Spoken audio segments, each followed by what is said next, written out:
মাম্মু সোনার বাবা মাম্মা সোনাকে খাইয়ে দিচ্ছে। না বাবা, আর একটু আছে, খেয়ে নে তাড়াতাড়ি,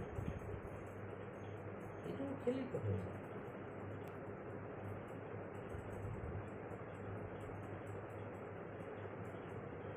বাবাকে ছাড়া মাম্মাম সোনা কিছুই বোঝে না। বাবার কাছে ছাড়া খায়ও না, বাবাকে ছাড়া ঘুমায়ও না।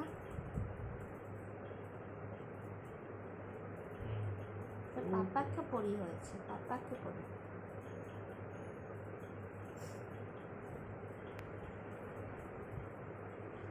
দেখছে, তুমি বড় হয়ে দেখবে কি করে বাবার সঙ্গে খাইয়ে দিত। কমপ্লিট করে ফেলেছে। Good girl. Very very, mamma is a very very